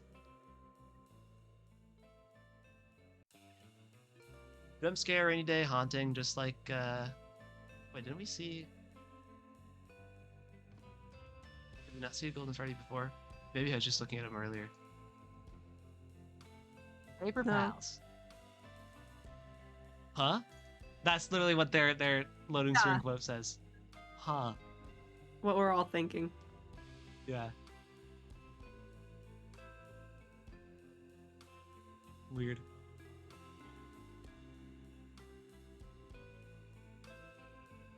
Well, there they are. Hi, guys. Nightmare Freddy. The more the merrier. True. Oh yeah, this is the self-reproducing guy that we just... Hey guys. Bite 2, Sludge, and Freddles. Freddles. A storm of Freddles? Is that what it's around in? These guys are called Freddles. I didn't know that. I love that. Freddles. Nightmare Freddy and his Freddles. Why do I like that? Go on a road trip. Alright, Nightmare Bonnie. Let's get mean.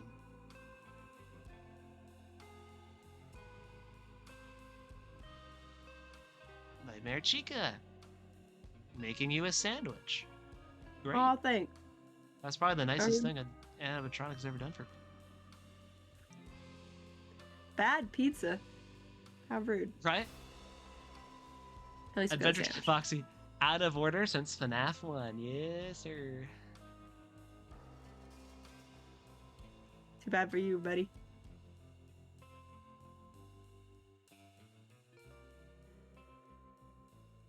And Doa 1. Because look at him. He's such a cute little guy. He's derpy.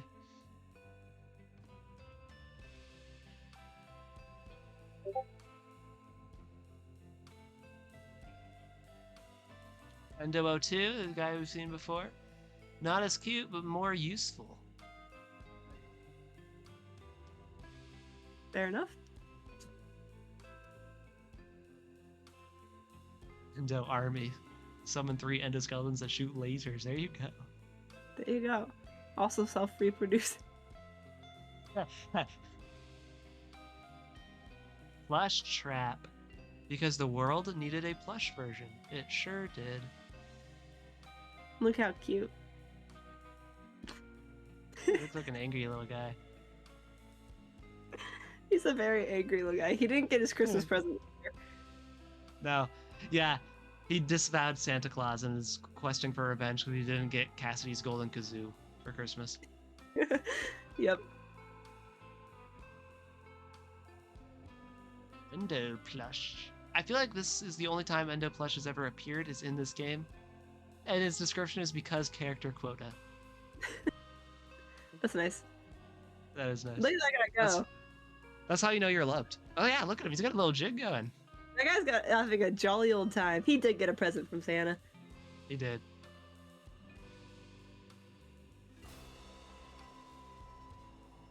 Spring trap. Cuter in person, still a killer. Look at that groove. Oh yeah, get it. Spring locks, of course.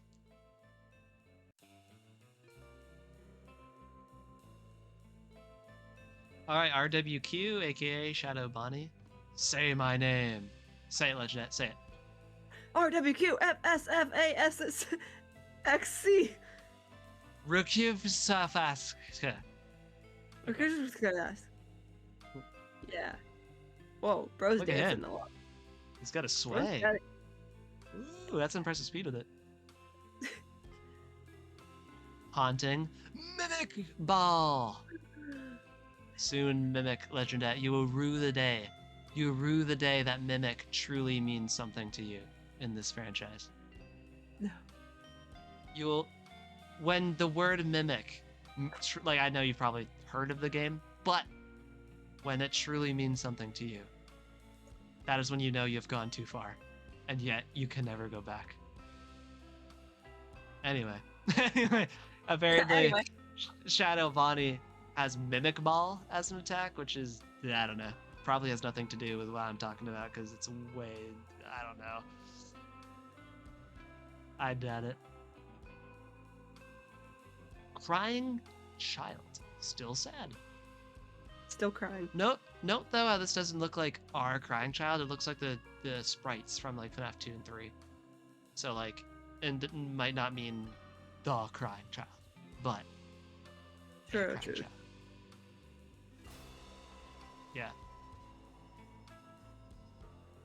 Bro's got like a... Fun time boxy.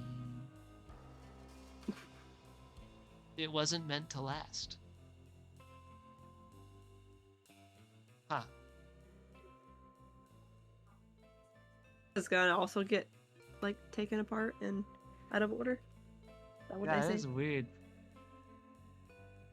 Yeah, Fun Time Foxy, interesting. Foxies have it rough. They do. The Foxy heritage. Nightmare Fredbear. Getting down to business. He looks like he's getting down to business. Look at this guy. The eyes, though. I feel like he owes money to someone. Bro does. And he also is owed money too. Yeah, it's a two-way street. He's in a perpetual like limbo where he is a loan shark, but also owes money to loan sharks. So he's constantly getting money from other schmucks and then paying it off to, yeah. Toxic Bite, Freddles, and Megabyte. Not the Megabyte. I thought it was a myth. I thought it was a myth. Nightmare. This is why you wake up. That's So that you interesting, don't actually. So you don't have to see him anymore? Bro looks like he plays the piano. Like for one of those jazz bars. What?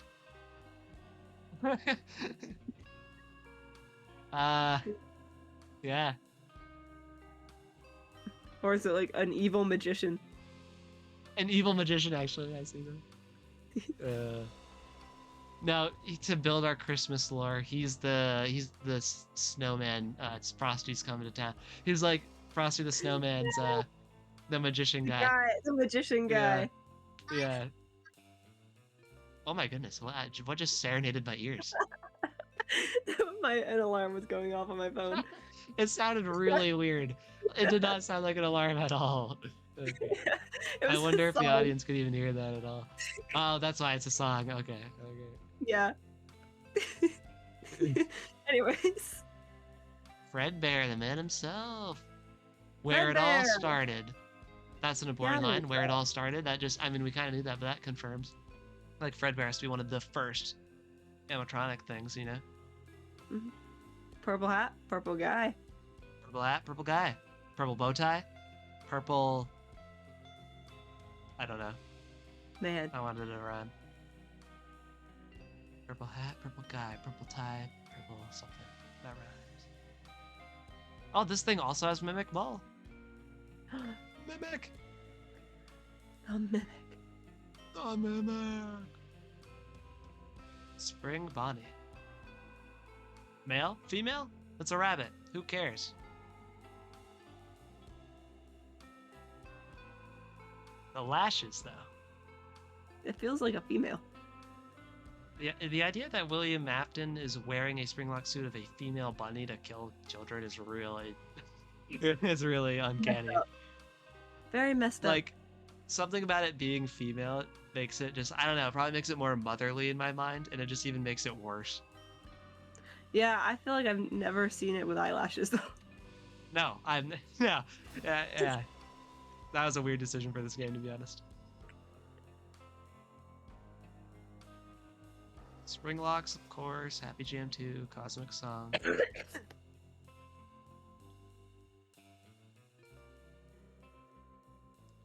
That's the end of the normal roster. There's a little update too. We'll go through them as well, and that'll be the end of the characters. Jacobani, not canon, but still here. We saw that, I think, in the video. Jacko Chica, feeling empty inside. Oh, looks pretty empty. Yeah. Anim Dude, Scott Cawthon himself, to be merged with Scott Cawthon in-game. He has a tackled fourth wall, which get it, haha. Ha ha ha.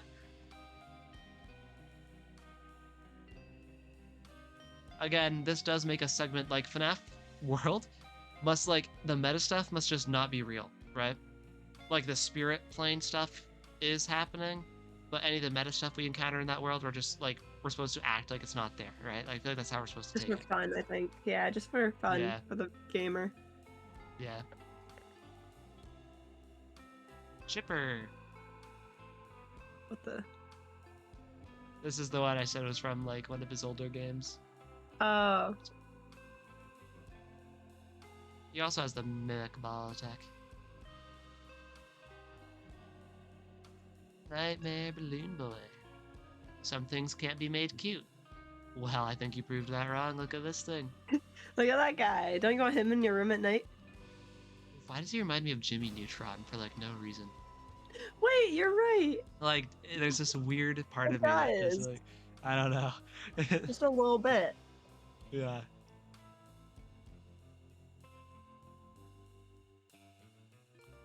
Nightmare Yone. I'm taller in person. Okay. Good for you, That's a buddy. weird thing for that to say, actually. What?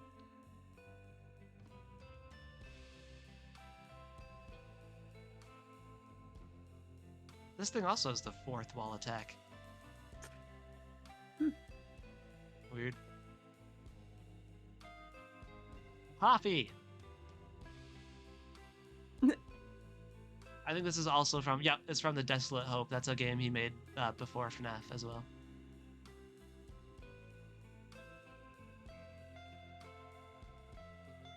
And finally, Purple Purple guy. Guy. Yes, I take the 10 man, seconds the to myth, the legend. Legend.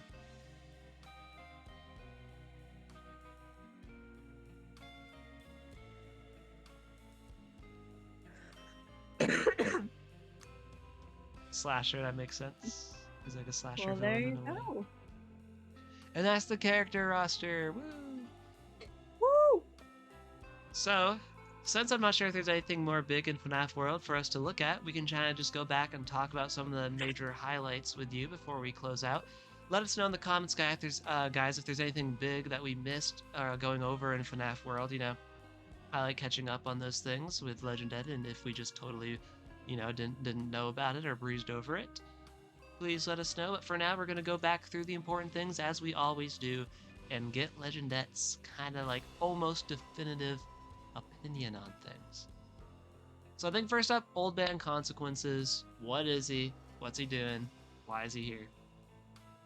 I think it's just a symbol. I don't think it's specifically like a character. I think it's symbolic of like you went too far, you messed up. This is the consequence. So, mighty on.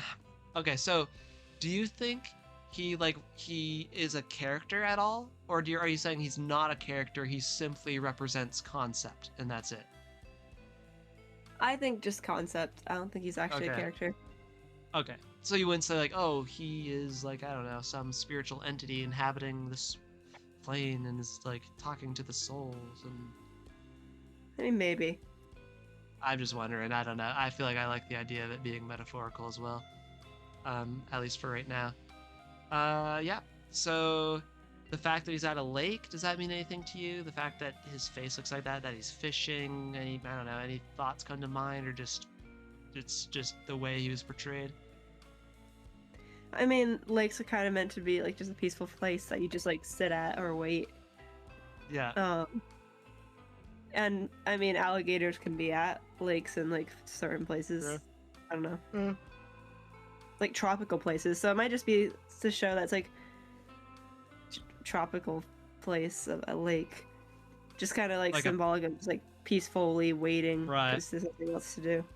There's a peaceful area. I see. Yeah, I like that. I think that's as good interpretation as any. We know your stance on the brain thing. You're like, probably not. Let us go back to check some things that we looked at earlier. I want to talk about Yellow Eyes in particular, just to make sure we have your concrete thoughts on that. Oh, and Desk Man. Well, we gotta hit him up again, too.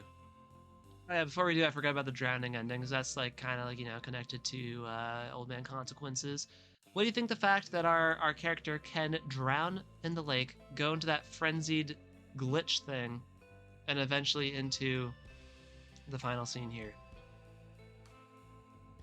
That says like his happiest day.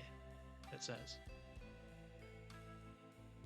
I think maybe it's like a memory thing, like, oh, you used to be just at home, but then you lost all that. Yeah.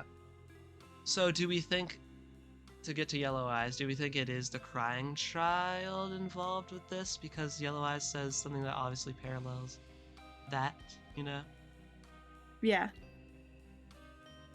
We'll take a look at Yellow Eyes real quick.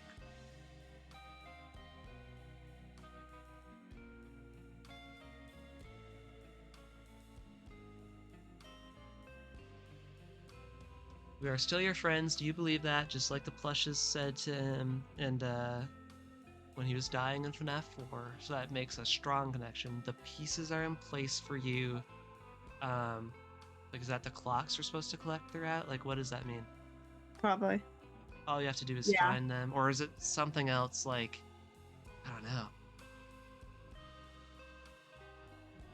Rest. In peace. Is. Yeah, weird. So I guess we'll say, yeah, so then the image that we were talking about, the alternate happiest day image thing with that we think is a person with two other people around them. Is that like, who is that? And who are the other two people then? Like, what do we think of that? The eyes remind me of Bonnie. No. I mean, like, the drowning ending. Like, who definitively are they? Is one of them the crying child? Like, what's going on there? Yeah, it might be like the mom and him and his brother, because the sister was not there, and the dad. Okay. all over the place. So Okay, so I like that. So him, Foxy Bro, and his mother, who we just don't get to see. And Desk Man. What do we think of this guy? I don't know. Yeah, this guy's a weirdo. Like, it feels like he's supposed to be Scott Cawthon, but then he, like, dies? Almost Like, he dies. vanished. Yeah. Yeah. And he says, you deactivated my games? Like... Which makes me think he's the puppet master. Right, like the Anim Dude guy, which is Scott Cawthon. Maybe it's just whoever is in charge of like the afterlife thing, and then someone kills him, and maybe that's why they all go back into the like real world. So here's the but my mind isn't right. I've made something terrible. Her name is Baby. What? Like, do you know? Okay, Legendet, do you know what Baby would imply in the context of FNAF already, or do you have no idea? It sounds familiar. Like I feel like I've heard something about it, but I don't remember what it was. So in Sister Location, the main animatronic there is called Circus Baby. And this game is the game before Sister Location. So it's probably that. It feels like it's supposed to be referring to Circus Baby. And I know you won't know a whole ton about that until we investigate Sister Location, coming next episode, I think. So do we find out who made Circus Baby? Because maybe we do. We do, and it makes 0 sense in context of this. Oh. That's what I'm saying. Like, what is this? Like, so, yeah. Okay. Would you like to hear kind of my thoughts? Yeah. I think this is another representation of Scott Cawthon. And you know how the boss version, Anim Dude, that we fight, talks about how you killed the storyteller? Oh, because he dies here? I think this is symbolic of the storyteller being killed. So we'll talk more about this in Sister Location, but I think Sister Location did a massive pivot in story. I think FNAF 4 was originally supposed to be, you know how we talked about FNAF 4? Mm-hmm.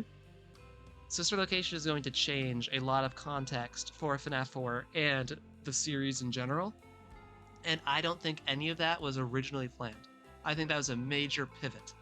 And I think it was because Scott was like scared of the reception that was happening around certain parts of the lore, or even just preemptively nervous, maybe, because remember with the whole box thing, he said no one figured it out, and maybe that's a good thing because I'm not sure everyone would accept it or something like that. Remember he said something along those lines? So I think by this update or whatever the heck this happened in FNAF World, he had the beginnings or maybe most of Sister Location's story planned. And he was like I didn't want to disappoint people, or I didn't know what else to do, but my mind isn't right. I've made something terrible. Her name is Baby. And I think what this sort of is like, I've created Circus Baby now for Sister Location, and it's terrible. Like, Sister Location is one of the darkest, like, you'll see it. It's like the concept is some of the darkest stuff in FNAF. And it's a complete, in my opinion, a complete story shift, which from a storyteller perspective might not be something they originally wanted to do, but then felt necessary, so the story got on a whole different track. Yeah, I kind of like to add more. Right. Thank you. It's too late to deactivate her because it's like already in development, right? And then he shows up dead on the desk, and the boss dude in that ending talks about how you killed the storyteller. I think this is like sort of Scott being like, the original vision is dead, right? Yeah. Like, my original plan is dead, and I've created something terrible, and that's Sister Location. I feel like it's basically, yeah. So I don't know. That's my take, and again, I think it's very meta. Yeah. I like that a lot, actually. Thanks. I like it too, because I wouldn't know how to fit this into being an actual character at all. So I feel like it has to be another meta Scott thing. But yeah. By the way, guys, I did remember something that I haven't shown her yet. I just remembered it. So if you commented it to remind me, thank you. But we're going to look at it now.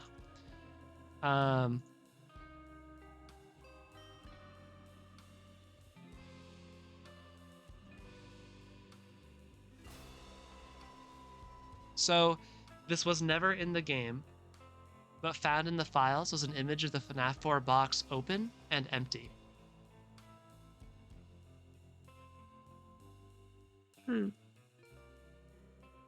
The important context here, it was not put in the actual game. This was like found in the files by people digging through them. So It's maybe it not just isn't done. right, like it's not necessarily meant to be seen in a weird way. I don't know. Like it's with this stuff, it's tenuous if it's meant to be taken seriously or not. But here's the box. It's in FNAF World files, and it's open and it's empty. So do with that what you will. Thought you should know about it though. I'm just thinking it wasn't finished. If it wasn't Yeah. in the game, they might not have like finished it. Yeah. Decided they weren't gonna actually do anything with the box. Maybe he was originally gonna be like have a box Easter egg, but then he was just like, nah, I'm doubling down on just never going back to the box. Yeah. But yeah. Anything else to talk about? Talked about Desk Guy, Old Man Consequences. Talked about Yellow Eyes, the ending with the drowning ending and the Happiest Day thing. Talked about the meta aspects. Think of anything else you want to hit about this game, Legendet? I feel like we covered everything. Honestly, Yeah. I can't think of anything. Honestly, just for one, this is gonna probably sound redundant, but just one last time. FNAF World is a concept, the whole thing. What is it exactly? I think it's the afterlife before, like after the crying child died, and then before he went back and like they all possessed stuff. Do you think so? Okay, wait, I thought something. So in FNAF 4, you were wondering if, again, we're not sure how the logistics of this would work fully, but you suggested that the Fredbear plush was somehow the Golden Freddy spirit projecting itself to interact with the crying child, who was, connected to Fredbear's in some way. And it was interacting with him because it had, motivation to do so because they died around Freddy's. And after when he was dying, you think the final speaker was the same. You said the color shift didn't really matter much to you since it was still a yellowish thing. So you still think it was whoever the Fredbear plush was all along. And you were wondering if I'll put you back together meant I'll help you possess something like I did. Mm-hmm. So do you think FNAF World is perhaps the spirit that you think the Fredbear plush was, like guiding the crying child through the afterlife to eventually possess something of his own? Yeah, that's what I think. So then my question would be like, like what is the Happiest Day thing all about? Like what is the drowning ending? I don't know why the drowning ending is associated with Happiest Day, like the words right there. That's weird to me, because it very clearly draws back to the FNAF 3 Happiest Day, which seemed like a very different thing. Unless FNAF World, do you think, okay, so this is a popular theory that I've heard around too, that FNAF World is setting up Happiest Day. Like it's, you know how in FNAF 3 Legendet, you'll have to remember some of the mini games in there, we had to give cake to a bunch of children for them to show up to the party, and then we had to give cake to the Golden Freddy kid to have everyone move on. Do you think FNAF World is what they had to do for the crying child to be able to move on? Like everyone else, they went in, gave them cake to simulate the birthday party they were supposed to have. And the crying child, who also was supposed to have a birthday party and died at it, like it was more complicated. So they had to do this whole FNAF World thing to get him to also move on with Happiest Day. Because if you think Golden Freddy is dual possessed, like you said, you think there was two things possessing Golden Freddy, crying child and the MCI victim, then that would be like the MCI victim moved on in Happiest Day, and then the crying child moved on through FNAF World. Yeah. Interesting. That's what I think. And all this is very tenuous. As we get more information, things might change. But remember, we're going with what we know now, with what we've seen, and kind of theorizing on the fly. So I don't know. I'm excited for Sister Location. Are you, Legendet? I'm super excited. That one's gonna be fun. Yeah, that one has like voice acting, cutscenes. I'm excited for that one. Anyway, guys, thanks for checking out Silver Eyes and FNAF World with us. We'll have another episode up next week where we'll probably be covering definitely Sister Location. I think maybe there'll be another book to cover. I'm not sure. I'll have to recheck the timeline of release order of, FNAF Media. But I feel like we're definitely doing Sister Location. Again, that's a huge game, big head scratcher, like kind of how FNAF 4 was. So yeah, very excited to dive into it. And until next time, keep loving lore and keep drinking tea. We'll see you guys.